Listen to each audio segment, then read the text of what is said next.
E-commerce clients are losing up to 30% of their conversions from people landing on the product page and then leaving. So many people just focus on, trying to build up credibility, getting more testimonials, more reviews, more rewards. And it is rarely met, because actually the big thing that most sites are missing is objection handling. Let me explain. Now, when you go into a shop, anything that we are buying, let's all pretend for a second that we are going to go shopping for a t-shirt. Now, if we walk into a shop, everyone, no matter what we're buying, we're going to have this internal monologue, this sweet thing that we are looking for. So for simple sake, let's pretend you and me are going to go shopping for a white t-shirt. Now, your requirements might be quite different to my requirements. And some of these things you won't even be aware of that they're a requirement to you. But I might be going in thinking, okay, like I want it to fit in a very particular way. And everyone's particular way is slightly different. So some people are very skinny, some people are more muscular, some people are more average, some people are larger. So what they consider well-fitting can be very different. So we all have these considerations. Next might be like how soft it is, what's the overall texture, how flexible is the material. Some people may be concerned around, do they have to iron it? Is it crease-free?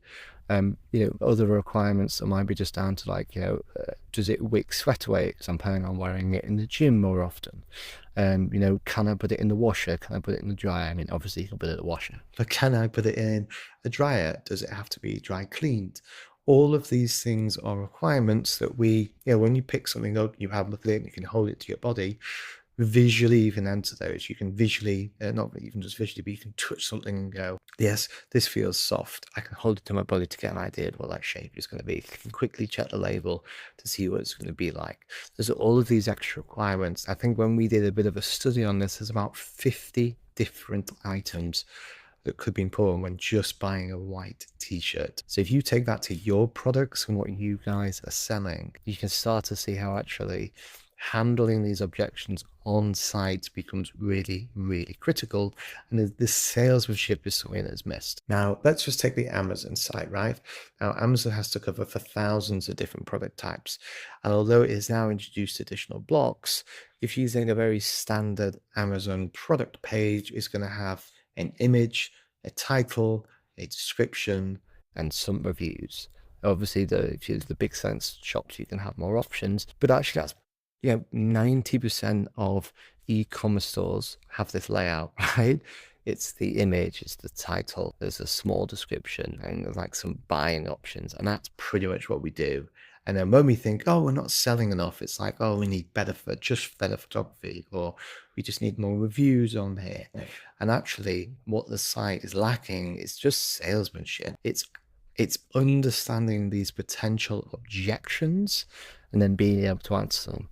And when we speak with e-commerce managers, this is the big one we always end up coming back to, which is just their considerations.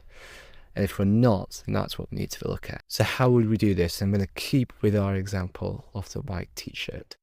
So let's have photos of models wearing it. Let's point out the size and the height of the model. Let's reference how easy it is to wash. Let's have a reference to a scale of fit. You may have seen this in some sites where we have an idea if it fits slightly tighter or slightly smaller, or it fits quite large. Things like that could be really, really beneficial.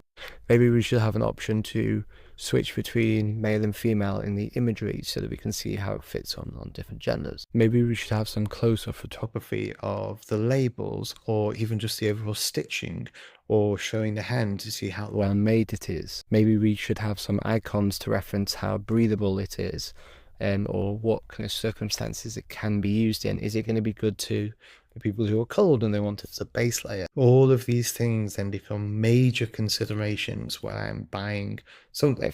And even for something as simple as a white t-shirt, we still have this to consider. Now, we can apply this idea to any business, right? And the first place I would start, this is what I get e-commerce managers to do, is if you're a little unsure, ask your clients.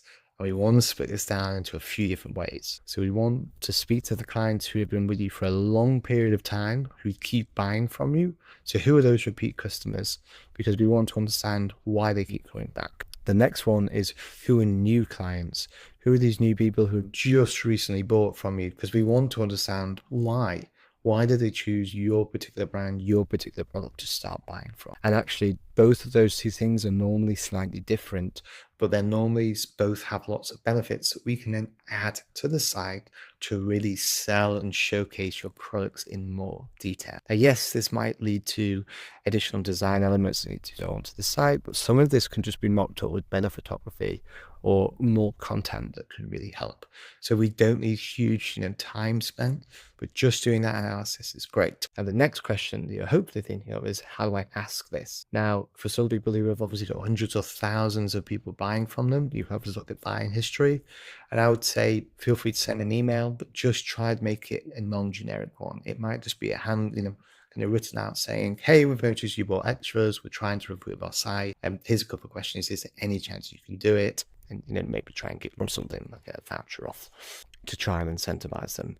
Now, the likelihood is these people have bought from you a lot. They might feel special as you reach out to them. They're more likely to give you that feedback. For someone who's just bought from you, it's a similar thing to say that you bought from us for the first time, but kind of having it written out and clearly all designed is actually a better way to get an increase in that. If you have their phone numbers, you can pick up the phone and ask them, but the likelihood of them picking up the phone and wanting to speak to you is a little bit lower. But for people who are selling high ticket items and not selling as many of them, that is a really good alternative. But generally, a little bit of a form with a personalized email, just kind of saying, like, this is a genuine email. This isn't just written out. I'm not saying this to hundreds of people. I'm saying this to 10 people. That will make a huge difference. And as I say this out loud, right, it's not that. Yeah, ask the clients why they like to buy your stuff and then explain that on the site. It's kind of the same thing as what the credibility building is doing, right? It's proving that people have already bought it, but don't just focus on the credibility. Focus on understanding the potential objections, why people are buying from you in the first place, and then highlight those on the site. And lastly, before we finish, please like and subscribe. I'm still new to this, so any help would be great. If you've got any ideas of new videos, just put them in the comment below. Or if you've got any questions, put them in the comment below. And we'll speak soon. Thanks. Bye.